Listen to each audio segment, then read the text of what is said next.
My wife used my darkest secrets against me. After 14 years of marriage, what do you do when the very person you trusted with your deepest scars turns around and twists them back into your chest?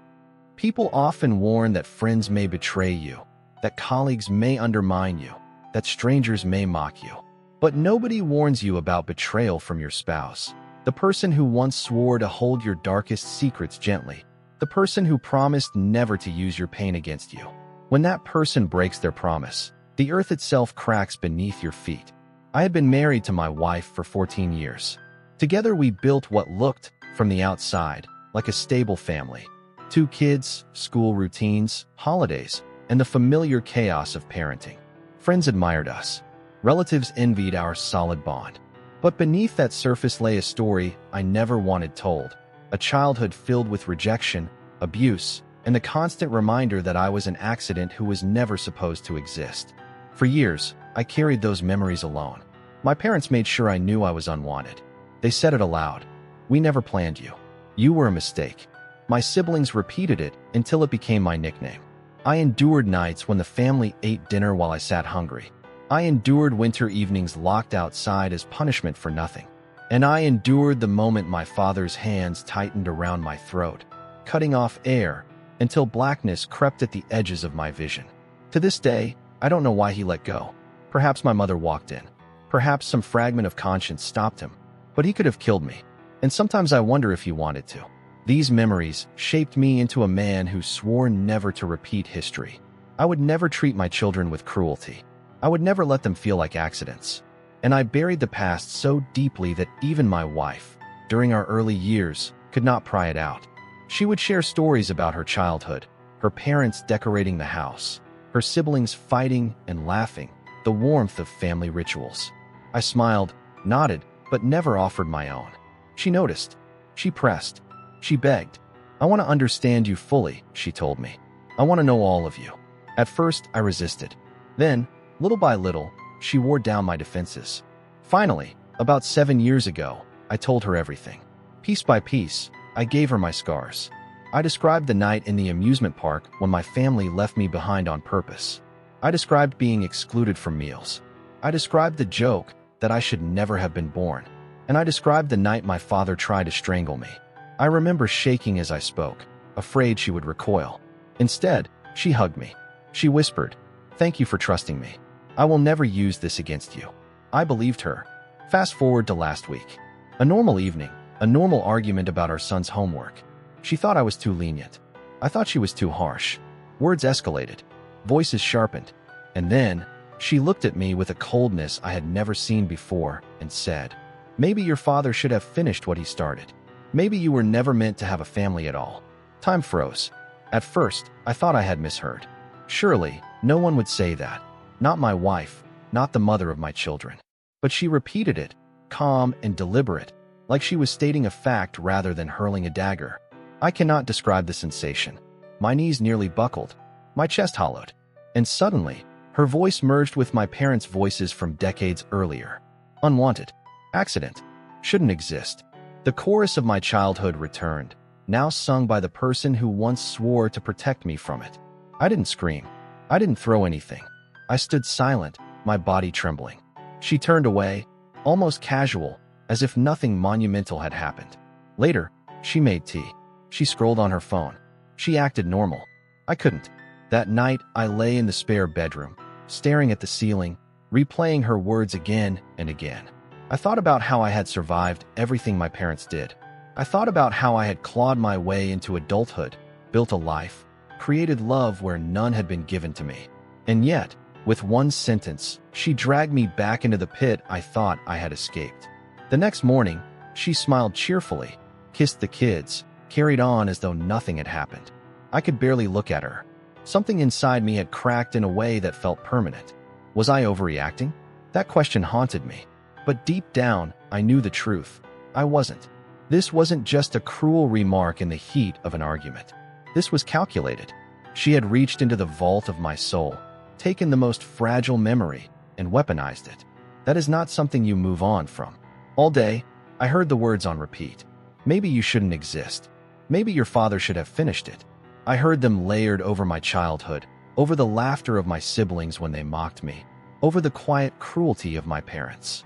And now, my wife's voice was part of that choir. I tried to distract myself. I went for a run. I did chores. I helped my daughter with her school project. But the echo followed me, taunting, relentless. That night, she acted as though I were the one sulking unnecessarily. Her eyes rolled when I stayed quiet. She sighed when I sat apart at dinner. She carried herself with the irritation of someone dealing with a minor inconvenience, while I carried a shattered identity.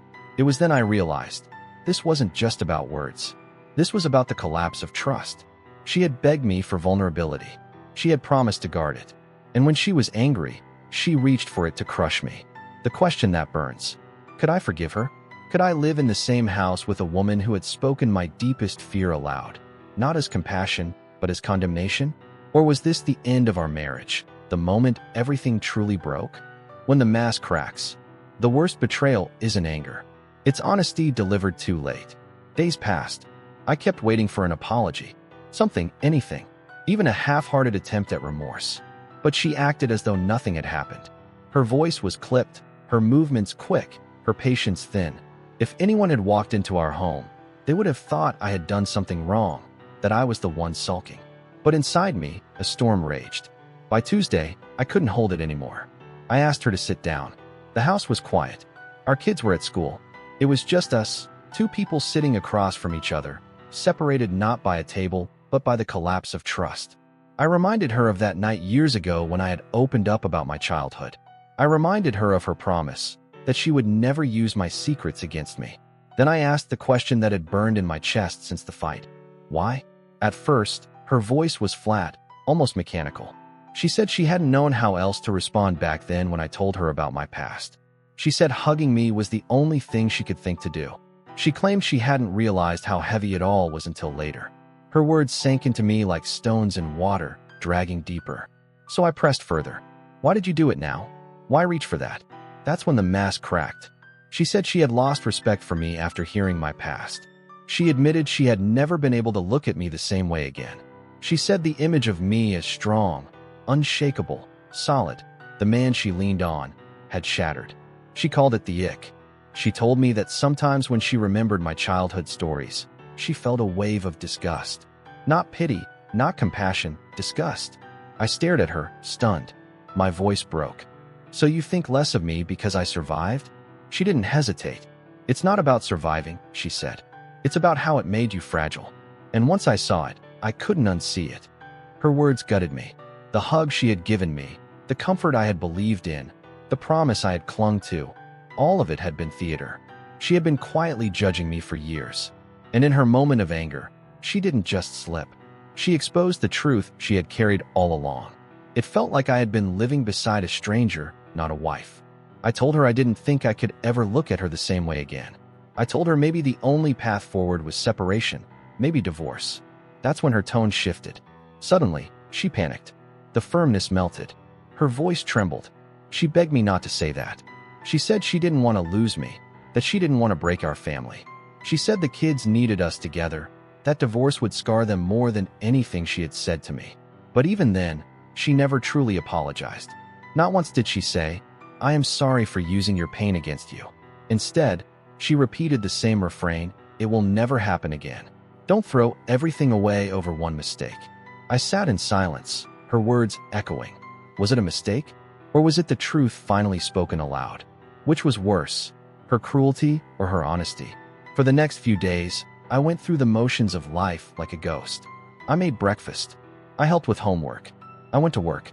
But every time I looked at her, I saw the moment she said those words. "Maybe your father should have finished the job."